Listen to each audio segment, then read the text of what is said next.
ओम शांति।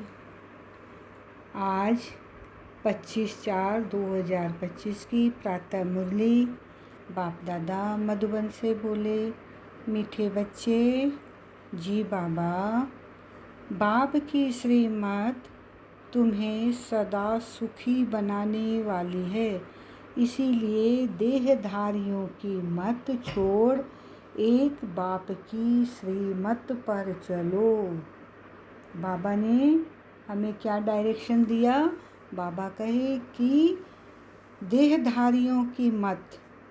हमने इतना जीवन जो अभी तक गुजारा है, जब बाबा का परिचय नहीं था उसके पहले का जीवन, तो देहधारियों की मत पे चलते थे तो हम हमेशा ही दुखी रहते थे। लेकिन अब बाबा की श्री मत पर चलते हैं, बाबा के बताए हुए जो बाबा के महावाक्य हैं एक एक धारण करते हैं, उसी के अनुसार चलते हैं, तो हमारा जीवन बहुत सुखी है और बहुत अच्छी अनुभूति होती है बाबा की श्रीमत से। तो आगे आज की मुरली से प्रश्न है, किन बच्चों की बुद्धि का भटकना अभी तक बंद नहीं हुआ? उत्तर है, जिन्हें ऊंच ते ऊंच बाप की मत में व ईश्वरीय मत में भरोसा नहीं है, क्योंकि बाप की श्रीमत में और अपनी मत भी मिला देते हैं, तो उनको कहीं तो भगवान पे कभी भरोसा होता है, कभी नहीं होता है, तो उनका अटूट भरोसा नहीं है।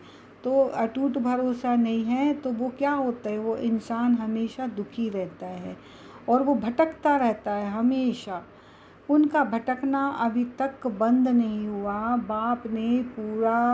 बाप में पूरा निश्चय न होने के कारण दोनों तरफ पांव रखते हैं। भक्ति, गंगा स्नान आदि भी करेंगे और बाप की मत पर भी चलेंगे।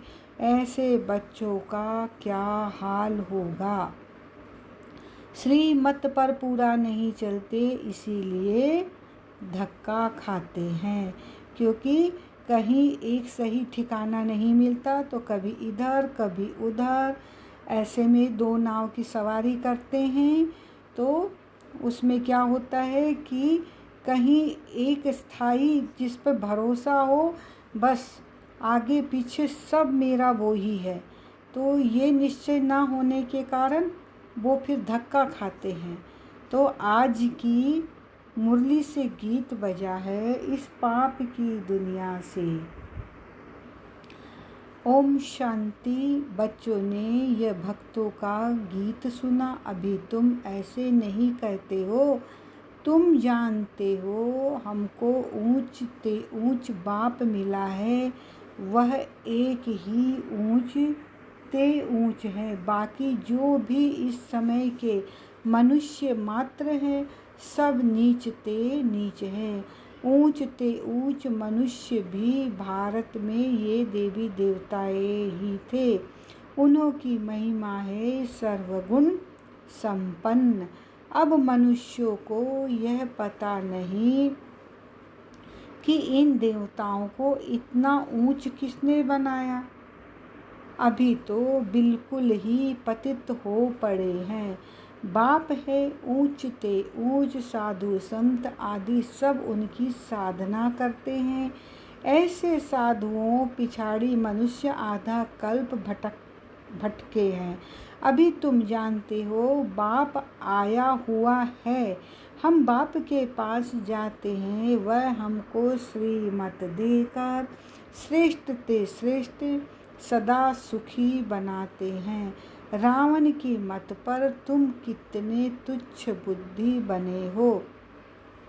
अब तुम और किसकी मत पर ना चलो। मुझ पतित पावन बाप को बुलाया है, फिर भी डुबोने वालों पिछाड़ी क्यों पड़ते हो। एक की मत को छोड़ अनेकों के पास धक्का क्यों खाते रहते हो। कई बच्चे ज्ञान भी सुनते रहेंगे, फिर जाकर गंगा स्नान भी करेंगे, गुरुओं के पास भी जाएंगे, बाप कहते हैं वह गंगा कोई पतित पावनी तो है नहीं, फिर भी तुम मनुष्यों की मत पर जाए स्नान आदि करेंगे तो बाप कहेंगे मुझ ऊंच ते ऊंच बाप की मत में भी भरोसा नहीं है। एक तरफ ईश्वरीय मत, दूसरी तरफ है आसुरी मत। उनका हाल क्या होगा? दोनों तरफ पांव रखा तो चिर पड़ेंगे। बाप में पूरा निश्चय नहीं रखते हैं, कहते भी हैं बाबा हम आपके हैं, आपकी श्रीमत पर हम श्रेष्ठ बनेंगे। हमको ऊंच ते ऊंच बाप की श्रीमत पर अपने कदम रखने हैं। शांति धाम सुख धाम का मालिक तो बाप ही बनाएंगे। फिर बाप कहते हैं जिसके शरीर में मैंने प्रवेश किया उसने तो 12 गुरु किए, फिर भी तमो प्रधान ही बना है, फायदा कुछ नहीं हुआ। अब बाप मिला है तो सबको छोड़ दिया। ऊंच ते ऊंच बाप मिला। बाप ने कहा hear no evil so no evil, परंतु मनुष्य है बिल्कुल पतित तमो प्रधान बुद्धि। यहाँ भी बहुत है, श्रीमत पर चल नहीं सकते, ताकत नहीं है, माया धक्का खिलाती रहती है। क्योंकि रावण है दुश्मन, राम है मित्र। कोई राम कहते हैं, कोई शिव कहते हैं। असुर नाम है शिव बाबा। मैं पुनर्जन्म में नहीं आता हूँ, मेरा ड्रामा में नाम शिव ही रखा हुआ है। एक के नाम रखने से मनुष्य मूंझे हुए हैं, जिसको जो आया नाम रख दिया। असल मेरा नाम शिव है। मैं इस शरीर में प्रवेश करता हूँ, मैं कोई कृष्ण आदि में नहीं आता हूँ। वह समझते हैं विष्णु तो सूक्ष्म वतन में रहने वाला है, वास्तव में वह है युगल रूप प्रवृत्ति मार्ग।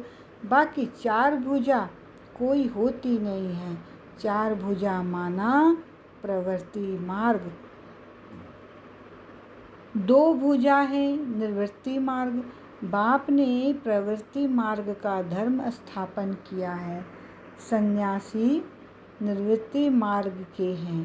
प्रवृत्ति मार्ग वाले ही फिर पावन से पतित बनते हैं। इसीलिए सृष्टि को थमाने के लिए सन्यासियों का पाठ है पवित्र बनने का।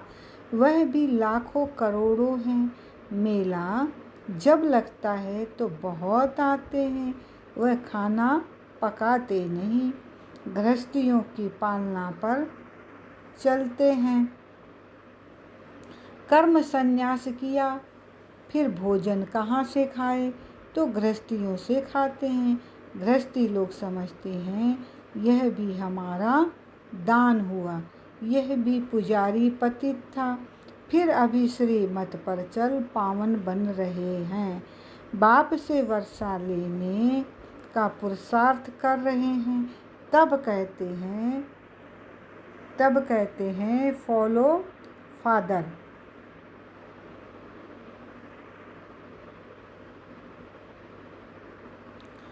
फॉलो फादर करो। माया हर बात में पछाड़ती है। देह अभिमान से ही मनुष्य गफलत करते हैं। भल गरीब हो व साहूकार हो, परंतु देह अभिमान जब टूटे ना, देह अभिमान टूटना ही बड़ी मेहनत है। बाप कहते हैं तुम अपने को आत्मा समझ देह से पाठ बजाओ। तुम देह अभिमान में क्यों आते हो? ड्रामा अनुसार देह अभिमान में भी आना ही है। इस समय तो पक्के देह अभिमानी बन पड़े हैं। बाप कहते हैं तुम तो आत्मा हो, आत्मा ही सब कुछ करती। आत्मा शरीर से अलग हो जाए, फिर शरीर को काटो, आवाज़ कुछ निकलेगा नहीं।